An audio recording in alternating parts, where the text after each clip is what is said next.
Hi friends, welcome back to our channel. நம்ம already கொக்கி எப்படி ஸ்டிச் பண்ணுறது, அது கை எப்படி ஸ்டிச் பண்ணுறது நம்ம பார்த்துருக்கோம். இப்போ இந்த மாதிரி வளையத்தை வச்சு எப்படி ஸ்டிச் பண்ணுறது அப்படின்னு தான் பார்க்க போகிறோம். வீடியோவை ஸ்கிப் பண்ணாமல் பாருங்கள். ஒரு பக்கம் கொக்கி ஸ்டிச் பண்ணிவிட்டு இன்னொரு பக்கமும் அதே அளவுக்கு நம்ம சாக்கு வச்சு மார்க் பண்ணிக்கலாம். நீடில் நான் 2 த்ரெட்டாக சேர்த்து கோத்துருக்கேன். இப்போ வந்து 4 த்ரெட்டாக இருக்கும். இப்போ இந்த வளையத்தை வச்சுட்டு அதில் 2 ஹோல் இருக்குல்ல, நம்ம கீழேருந்து ஒரு ஹோல் வழியாக நீடில் வந்து வெளியில் எடுக்கணும். எடுத்துட்டு இன்னொரு ஹோல் வழியாக பேக் சைடு விட்டுடணும்.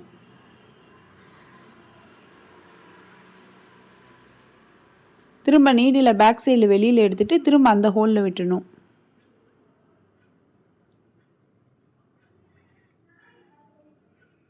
இதே மாதிரி மாறி மாறி ஒரு 2-3 தையல் போட்டுக்கலாம். ஒரு ஹோல் வழியாக நீடில் மேல் பக்கமாக எடுத்துட்டு இன்னொரு ஹோல் வழியாக கீழ்ப்பக்கமாக விட்டுடணும். மேலோட்டமாக பட்டியில் மட்டும் நம்ம அந்த லூப் பட்டியில் மட்டும் நம்ம மேலோட்டமாக நீடில் எடுக்காமல் கீழே விட்டு விட்டு எடுக்கும்போது தான் நமக்கு நல்ல ஸ்ட்ராங்காக இருக்கும். ஒரு ஹோல் வழியாக நீடில் மேல் பக்கமாக எடுத்துட்டு இன்னொரு ஹோல் வழியாக கீழ்ப்பக்கமாக விட்டுடணும்.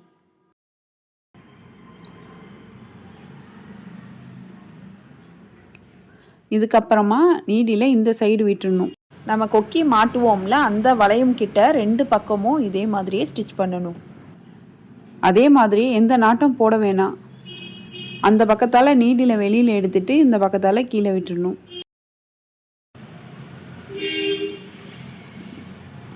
இன்னொரு சைடு வழியாக அப்படியே கீழே விட்டுடணும். இது இப்படியும் நம்ம ஸ்டிச் பண்ணலாம். இந்த பக்கத்தாலேயே நம்ம ஸ்டிச் பண்ணலாம். இல்லை உங்களுக்கு சரியாக வரலன்னா நீங்கள் கீழே விட்டு விட்டு கூட மேலே எடுக்கலாம் நீடில்.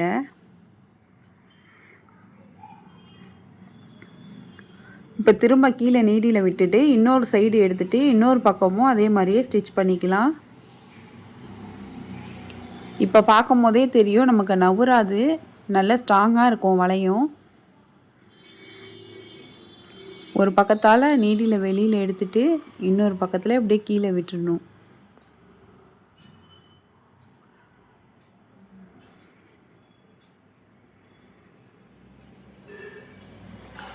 இந்த மாதிரி நம்ம 2 தையல் மட்டும் போடக்கூடாது. ஒரு 3 தையல் 4 தையல் போட்டோம்னா நல்ல ஸ்ட்ராங்காக இருக்கும். நம்ம அடிக்கடி கொக்கி மாட்டும் போது நமக்கு பிஞ்சு வராது. த்ரெட்டு கூட ஓரளவுக்கு பிஞ்சு வர மாதிரி இருக்கும். இது நல்ல ஸ்ட்ராங்காக இருக்கும்.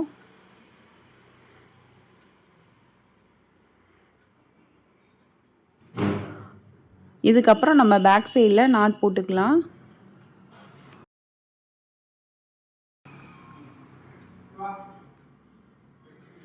இப்போ பாருங்கள் எவ்வளோ ஃபினிஷிங்காக இருக்குதுன்னு, நல்லா ஸ்ட்ராங்காகவும் இருக்குது. நவர்த்தி பார்க்குற நவரில் நம்ம எப்படி ஸ்டிச் பண்ணோமோ அதே மாதிரியே இருக்குது.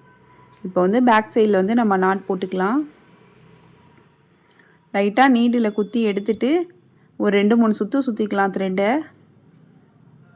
இப்போ நீடில் வெளியில் எடுத்துட்டு த்ரெட்டை வந்து கட் பண்ணி எடுத்துடலாம். பக்கத்தில் உள்ள அந்த நாட்டை வந்து நம்ம கட் பண்ண வேணாம். அந்த நாட்டு இருக்கும் போது தான் நமக்கு நல்ல ஸ்ட்ராங்காக இருக்கும்.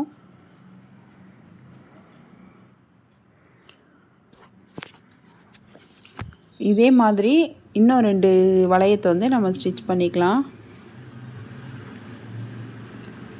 கீழேருந்து நீடில் வந்து மேலே எடுக்கணும். ஒரு வளையத்துலேருந்து நீடில் வெளியில் எடுத்துகிட்டு இன்னொரு வளையத்தில் விட்டு கீழே பேக் சைடு வழியாக எடுக்கணும்.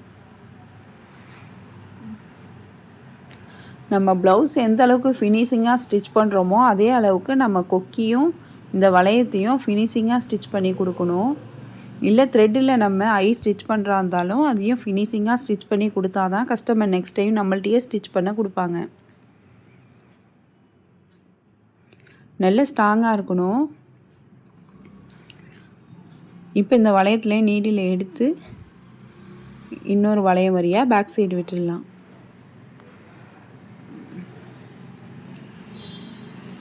இதுக்கப்புறமா இந்த பக்கம் த்ரெட்டை வெளியில் எடுத்துடலாம். இந்த வளையத்துக்கு மேல் பக்கமும் கீழ் பக்கமும் அதே மாதிரியே நீடில் ஒரு சைட்லேருந்து எடுத்து இன்னொரு சைடில் விட்டுடலாம்.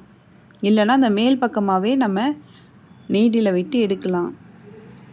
மேலே உள்ள துணியோடு எடுக்காமல் நீடில் அடியில் போயிட்டு வரா மாதிரி நம்ம எடுக்கணும். நம்ம அடிக்கடி ஸ்டிச் பண்ணிகிட்டு இருந்தோன்னா நமக்கு அது ஆட்டோமேட்டிக்காக வந்துடும். இப்போது நீடில் அந்த பக்கமாக குத்திட்டு இன்னொரு பக்கம் எடுக்கலாம். நம்ம இப்படி இன்னொரு பக்கம் ஸ்டிச் பண்ணோம்னா இடையில வந்து அந்த த்ரெட்டு வரும், அது அந்த அளவுக்கு நல்லா இருக்காது. நம்ம நாட்லாம் எதுவும் போட வேணாம், சும்மாவே நூலை வந்து மேலே எடுத்து எடுத்து கீழே விடுறோம். இது நல்லா ஸ்ட்ராங்காக இருக்கும். ஒரு பக்கம் ஸ்டிச் பண்ணிவிட்டு நீடில் கீழே விட்டுட்டு தான் நம்ம இன்னொரு பக்கம் எடுக்கணும். நம்ம கீழே விடாமல் பக்கத்தில் தான் இருக்குதுன்னு டைரெக்டாக இந்த பக்கம் ஸ்டிச் பண்ணோம்னா இடையில வந்து அந்த த்ரெட்டு தெரியும், அது அசிங்கமாக இருக்கும், அந்த அளவுக்கு நல்லா இருக்காது.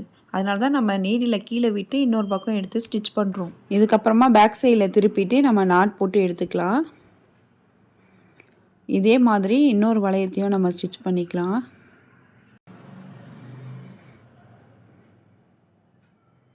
உங்களுக்கு புரியணுங்கிறதுக்காக தான் நான் 3 வளையமும் ஸ்டிச் பண்ணி காட்டுறேன்.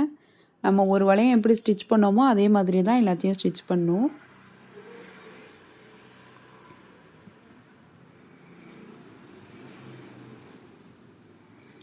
நம்ம இந்த மெத்தடில் ஸ்டிச் பண்ணும்போது நூல்லாம் அசிங்கமாக வெளியில் தெரியாது, பார்க்குறதுக்கு நீட்டாக இருக்கும். நம்ம இந்த மாதிரி கீழே விட்டு விட்டு எடுக்கிறது கொஞ்சம் அழுத்தமாக தான் இருக்கும். அதுக்காக நம்ம மேலோட்டமாக ஸ்டிச் பண்ணோம்னா அது அந்தளவுக்கு ஸ்ட்ராங்காக இருக்காது. கொக்கி மாட்ட மாட்ட அது வந்து சீக்கிரமாக பிஞ்சிடும். அதனால தான் நம்ம கொஞ்சம் அழுத்தமாக இருந்தாலும் நம்ம பார்த்து நல்லா பேக் சைடில் நீடில் எடுத்து அதுக்கப்புறமா இன்னொரு சைடு விடலாம். அந்த வளையத்தில் ஸ்டிச் பண்ணியாச்சு. இப்போ வெளி பக்கமாக ஸ்டிச் பண்ணலாம். இப்போ நம்ம 2 பக்கமும் ஸ்டிச்சஸ் போட்டுக்கலாம். த்ரெட்டை கீழேந்து வெளியில் எடுத்துட்டு மறுபடியும் கீழ்ப்பக்கமாக விட்டு எடுத்துக்கலாம். இந்த மாதிரி ஒவ்வொரு பக்கமும் 3 ஸ்டிச்சஸ் 4 ஸ்டிச்சஸ் போட்டுக்கலாம். கொக்கி ஸ்டிச் பண்ணும்போது 3 கொக்கி வந்து நமக்கு பட்டி பக்கம் வந்துடும். ஒரு கொக்கி வந்து நமக்கு கொக்கி பட்டி லூப் பட்டி சைடுக்கு வர டாட்டு கிட்ட ஒரு கொக்கி வந்துடும். இன்னொரு கொக்கி வந்து நல்லா நெக்கு கிட்ட வந்துடும். நம்ம இந்த மாதிரி கொக்கி ஸ்டிச் பண்ணும்போது நமக்கு ப்ளவுஸ் வந்து நல்லா பர்ஃபெக்டாக இருக்கும். பட்டியில் மட்டுமே 3 கொக்கி வைக்கிறதுனால நமக்கு கப் ஷேப் பர்ஃபெக்டாக கிடைக்கும். இப்போ எல்லா வளையத்தையுமே ஸ்டிச் பண்ணியாச்சு. நம்ம நாட் போட்டு த்ரெட்டை கட் பண்ணிடலாம். பாருங்கள், எல்லாமே ஒரே மாதிரியே இருக்குது. இப்போ நம்ம ஃபினிஷ் பண்ணியாச்சு. இந்த வீடியோ உங்களுக்கு யூஸ்ஃபுல்லாக இருந்துச்சுன்னா லைக் பண்ணுங்கள், ஷேர் பண்ணுங்கள், கமெண்ட் பண்ணுங்கள்.